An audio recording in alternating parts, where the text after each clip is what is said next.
Hi everyone, and welcome to the fifth part of our tutorial series tyFLOW for ArchViz. In this tutorial, which is a requested one, I would like to show you how you can create some fairy lights on a tree, as you can see here in this image. And we're going to do that with tyFLOW right in 3ds Max. So let me jump into it. Here I already have a tree coming from the Cosmos library, this one, and I had to prepare that before I could use this in tyFLOW. So let me show you what I did. I basically detached the trunk and then these primary branches. These are all separate branches. There are 24 of them. And after that, I also separated the medium branches and the small branches. So these are all separated ones. And this is what I did for my preparation of this stuff. So now for our tyFLOW setup, we're going to use some splines, and we would like to have those splines following the shape of our trunk that we have. I'm going to use a helix and then wrap it around that tree trunk and show you how we can actually do that with whatever shape you have. Doesn't matter what it is. Let me make that a little bit brighter. So important thing is that your model is really covered inside of this helix, and then I'm gonna add a normalized spline on top of it. That always helps when you're working with helix, otherwise it can really go crazy. Now let us go and just add a conform modifier on top of it, select our tree trunk and set the method to shrink wrap and the direction to closest point. That will wrap it around the tree as we want it. And we still can go and change the height of it, etc. And everything works the way it should. So what I would like to do is also giving it some offset. So I'm going to set it to 1 so that thing is not going into my shape. So this is our first spline, and that doesn't matter when I go here, for example, and give that 2020, make it curvy or something like that. If it is extreme, it won't work, but for something like this, it actually does not matter if you have a little bit of a curvy trunk or whatever. When you change the height, it still works fine. But if it goes crazy, like really bended and stuff, that will break. So it must be in a way that your branch or trunk is always covered inside of the helix, and that will work. Otherwise, it will just go and break it. So the smaller your stuff is, the more curvy your stuff is, the worse that method becomes. But if you have just a little bit of a curve or noise or whatever in it, that will still work fine. So I'm gonna remove it, bring it back to the original, and we need the same spline or some splines on these branches as well if you want to have some lights on these too. So let me go and solo this, and we could go and use helix, and in this case we would have to use several helixes, so for each branch and for each part that is going really crazy like this. So you would have one here and one for this segment and then one for each other segment, and you would go and do that exactly the same way we did it with the trunk. So In fact, let me show you how that would work if you would use a helix for this one as well. So I'm gonna draw one here and bring it up. Now go to my perspective view, move that guy to its place. So rotate this a little bit. That. Maybe bring it back here. And we're gonna make sure that it is covered. That looks not bad so far. I'm gonna make a distance to these branches so it is not jumping over. And we can go make it a little bit smaller.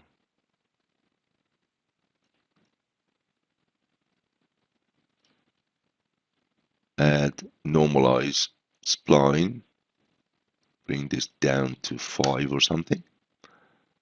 And give it a conform modifier. Now select this branch and set that to shrink wrap and closest point. So we have the same effect here. We can move the height of it,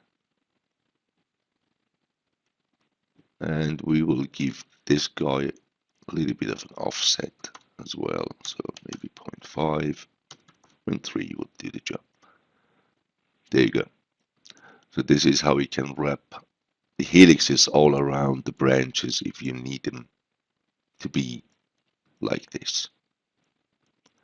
The other way, what you can do to create some splines on your object is we go to shapes and then freehand, and while your object is selected, go and activate constraint and set the granularity to 10, so it will give you a bigger distance between the knots when you are drawing on it, and activate show knots.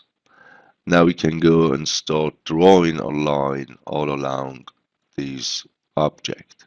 So at this point I have to let it go, and here you have to make sure start new shape is deactivated, so we can set it at that point again and draw our line further.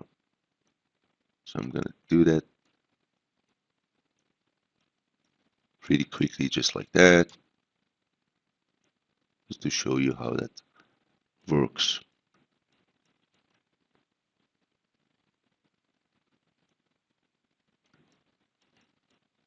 We have to optimize this path a lot after I am done. That is the downside of it, to be honest. So let's go and see. Now we have two splines here. We have to go and weld everything together. So let me just select this and go and zoom in here and link these guys together and weld them later on. So now I can go and select all of them and weld them together. Maybe I'm gonna weld it with 0.3. So making sure that everything is fine. So when I select this guy, it goes through, everything is welded. So that is the other way to create splines along an object or on your object. The other way to create splines would be using tyFLOW itself. So let me show you what I mean by that. So I'm going to create the tyFLOW object here in my scene, open the editor, and then use a birth operator, set the start and end to 0, the total amount of 1. We need just one single particle here. I'm going to give it a brighter color so I will see that better in my viewport, and then change it to large, set the multiplier to 3, And here I am going to give birth on a position icon, create a new one, and set its location to pivot, so it is always in the center of this guy. And after this, I need the path finding operator, and we have to create a helper as well. So let me go and create a point helper and bring it just at the end of this branch. Here in this path finding settings, I'm gonna set my path finding mesh, and we have here the destination object, and this is going to be our helper. And you already see that there is a yellow line showing up, and this is exactly what we need. So let me just go and solo these guys. So we have all these things we need and get rid of everything else. Now I'm going to bring that to the starting point of my branch here, and right away we have that yellow line which is following our object and going from that starting point to our destination. That gives us this path, and we can go down to tools, rollout, and say extract paths.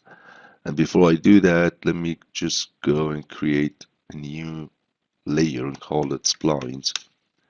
And when I go and say extract, it will just throw it into my splines layer, so I have them organized right away.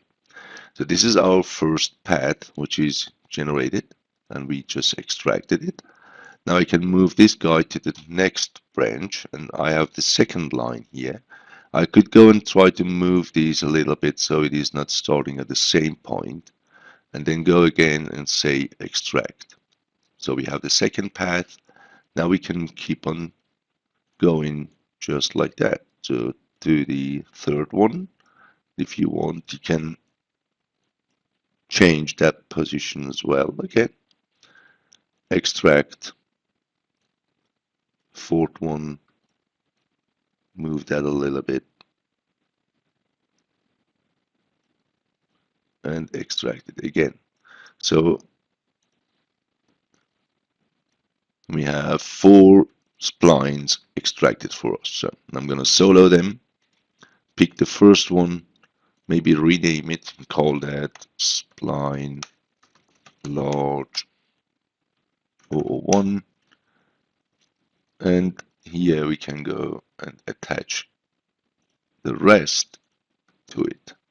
So select all the splines, attach, so we have one single spline made of out of 4 others. So it's just a group of 4 splines. And this is for our first branch here. And we have to keep on doing this for all of them. So each single branch will get its own line and spline and everything. And after we are done, we can go to tyFLOW and set up the lights using all these splines that we have created. So once you're done, it will look like this, where we have all the splines for each primary branch created. So when I hide the branches, you're going to see all these splines that we have. So this is what I have done, and now we can move on with the creation of our lights. So let's add tyFLOW into our scene. Go to editor and then start with birth spline operator. Make it a little bit smaller, give it some room here and move it aside. So I'm going to start with my trunk lights. So I'm going to pick this spline here, and let's set the size to large and then 3 so we can see what's going on here. The amount of these particles, you can change it by changing that percentage here. So when I go put it to 0.1, it will just generate much more particles all along the spline. So let me go and hide my spline so it is not irritating for now. So you see they are not attached yet, and we have to bind them. And we're going to go and use particle bind, bring them in here. Go down to proximity bind, uncheck enable proximity bind. Go to family bind and check bind to siblings.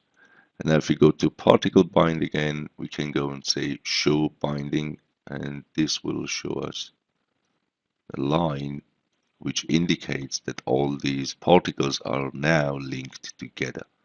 And this is what we need. So after that, in order to make a wire out of that line, we need the spline path. And we have to create a new tySpline measure. So if you click here, it will generate it for you. And this will turn that small line that you see here, actually our bindings, to wires. And for this, we have to tell it that it should use particle binds. Here, just select that.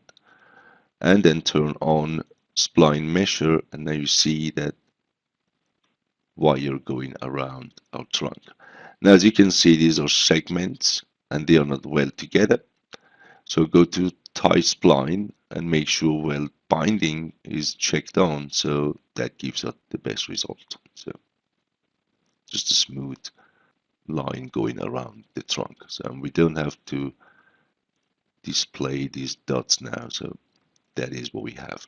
Now we have to send those particles out to a new event. So go and just go and select send out. And we're going to send all those particles here. You see we just lost that spline. So shift drag it in here. So we have it in both, and then control select the first one, and now right click and make instances. That means these are now instances from each other. When I do a change in here, it will change it in here as well, so I don't have to go and do that twice. So now in this event, we want to give our particles some shapes like light bulbs. And for this, we go and add a shape operator into here. And I already have a light bulb in my scene, so I'm going to select it and go add selected. Now I can remove this triangle, go to display, change it to geometry, and that will show me the lights that are now hanging on my wires. These are too big, so we go and add a scale operator into here. I'm going to set them to 33 maybe, maybe 40. And then I'm going to select my spline and make that radius smaller, set it to 0.25. And this is looking good so far. Now I can go and add a rotation. We should also give these guys the collision. Again, pick the trunk and set that to shape radius here, and make sure that your multiplier is 1.2 or something. You can also go and say it should align it to the surface, and then select my trunk as my surface. Go up, turn these guys maybe 180 so they're not going the other way around. And now we can go and play around with that value.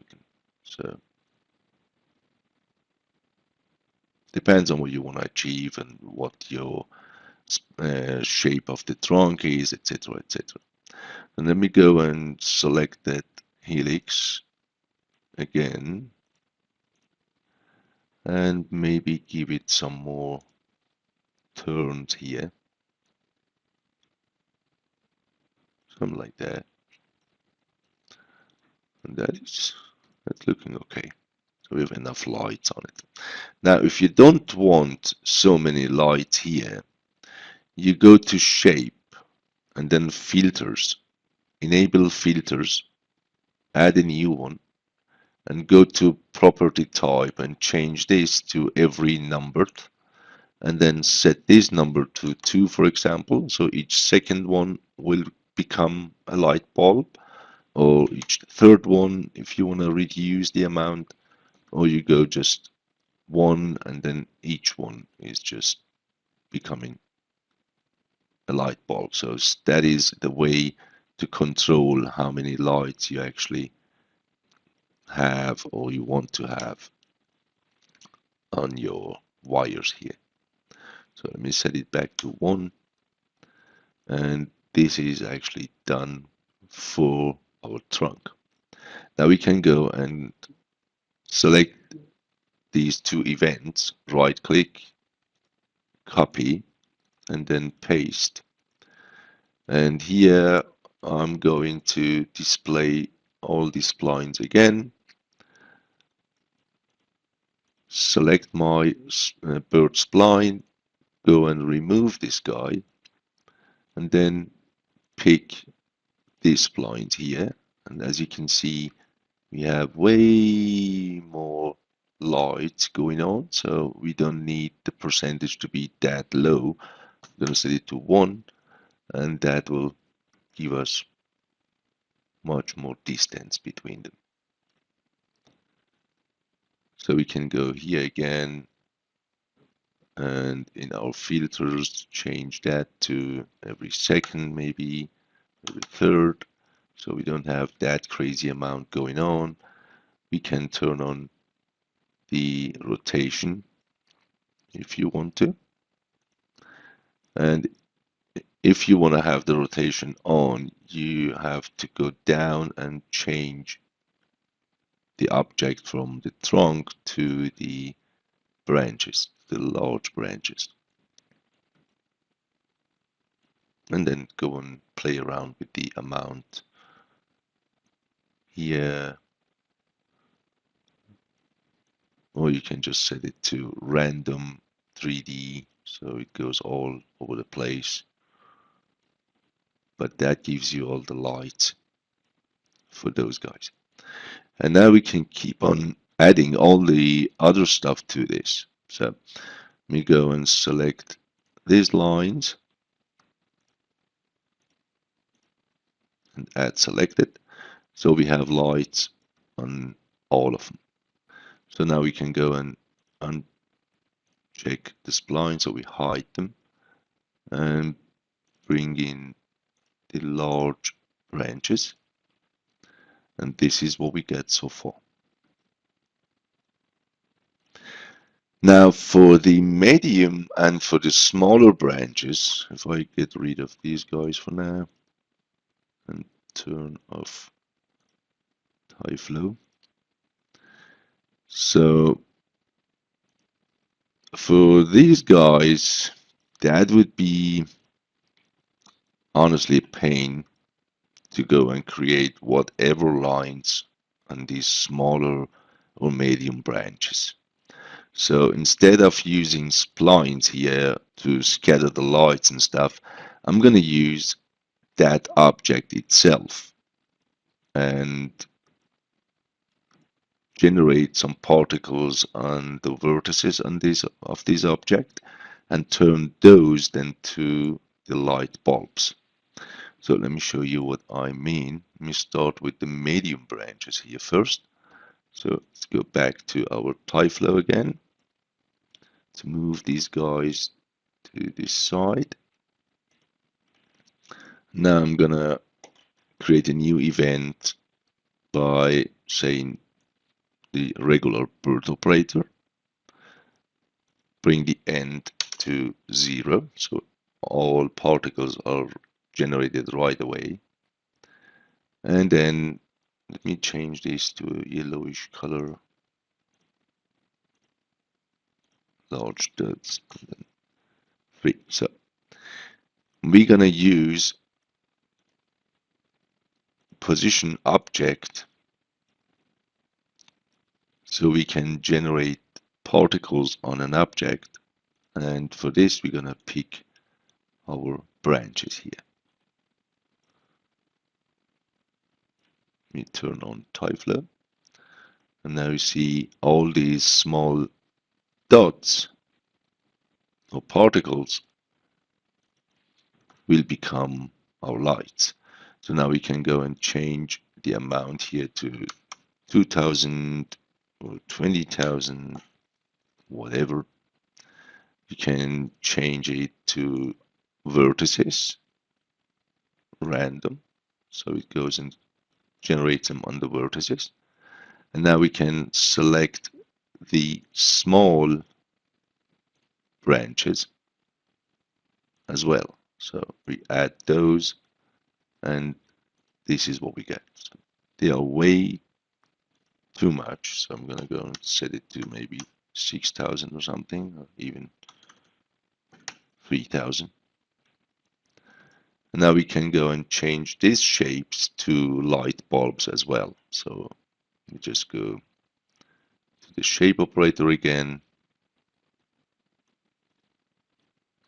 select the light bulb, remove this, add selected, and then change the display to geometry. And that gives us all these little bulbs. And here we can really use the 3D random rotation. So there we go.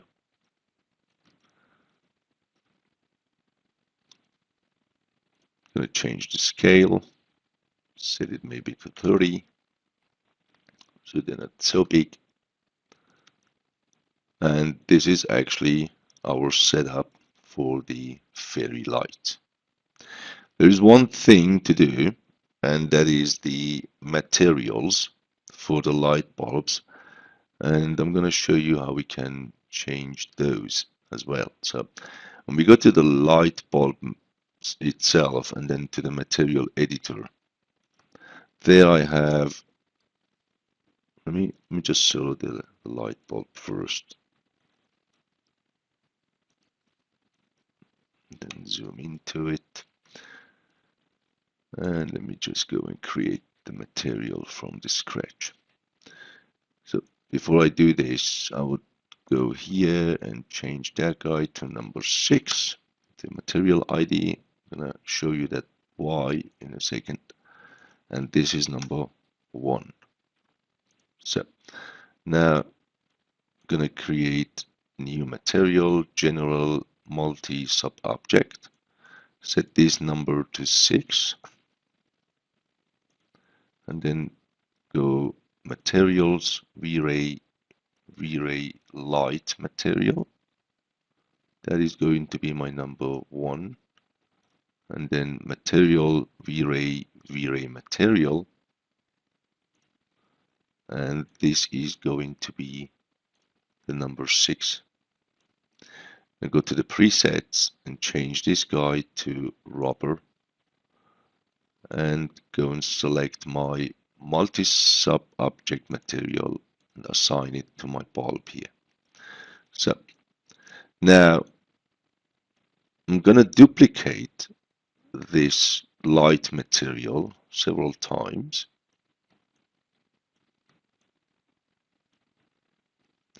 And change its color. So let's go to red, for example. Let's make this guy, I don't know, green, blue, whatever. That guy is blue. And this could be yellowish or something. Then I'm gonna go and link that to number 2. That goes to number 3. These goes to number 4. And that goes to number 5. So now we have these materials. I'm gonna go and duplicate these guys about 2 or 3 times. Actually, let's make 5 of them, since we have 5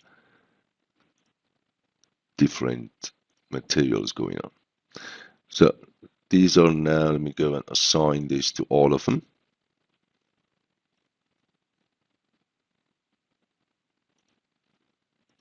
Zoom to this.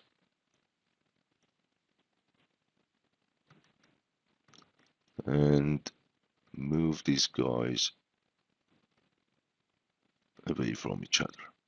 So 1, 3, that's 4.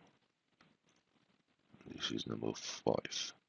So then change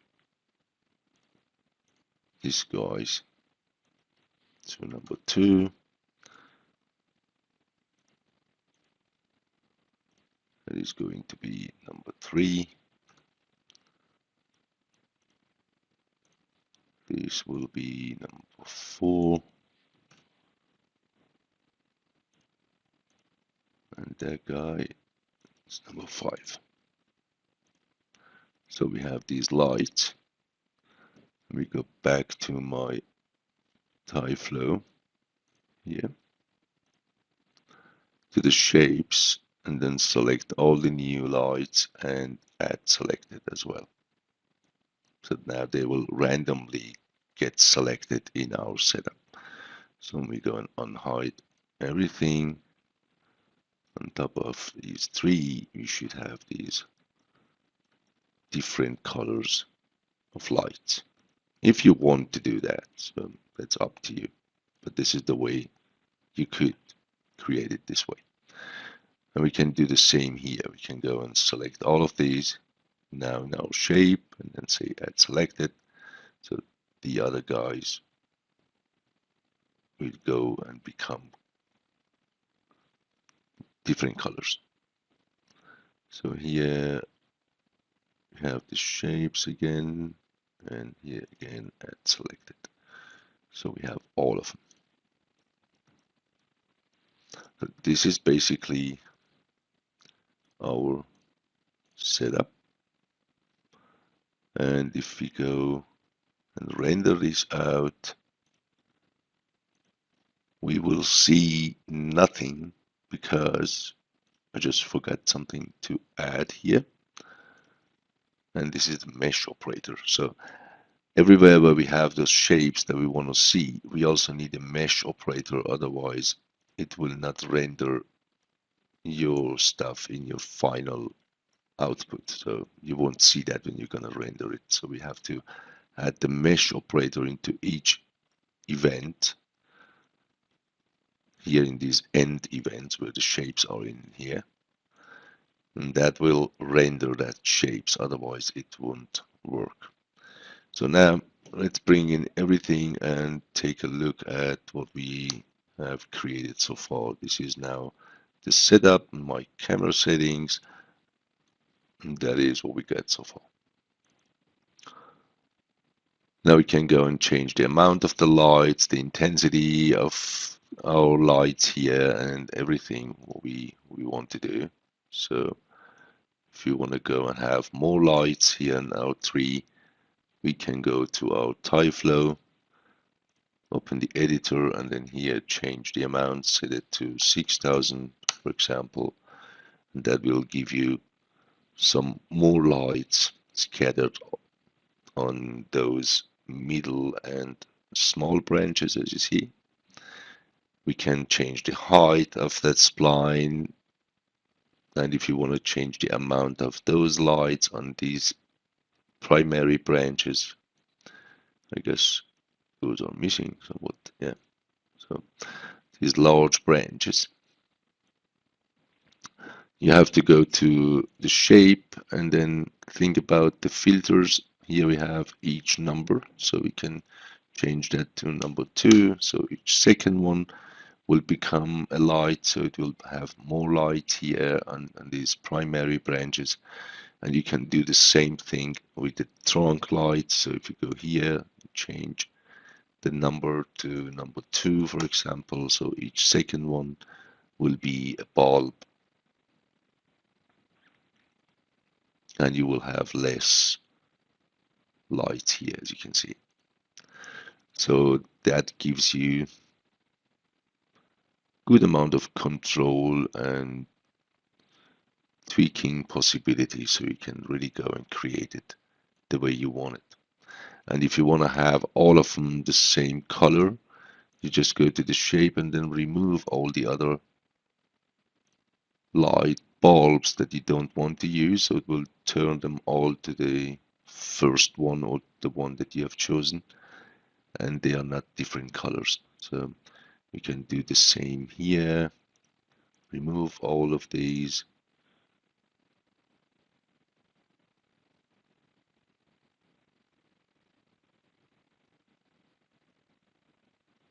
and then for our trunk as well. So go and remove that.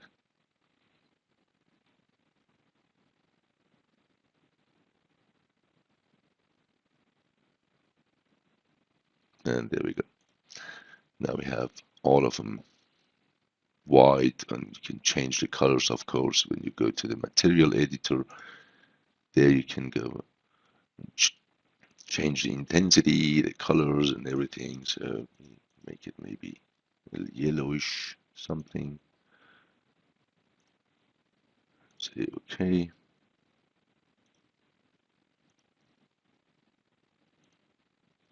And now we have this. We can tweak the intensity of the glow and so on and so forth. So you have your results the way you want to have. There you go. This is it actually for today. And I hope that this tutorial is useful and helpful to you. And we're going to see us in the next part of our tutorial series. Keep on creating and have a great and successful time. Bye-bye.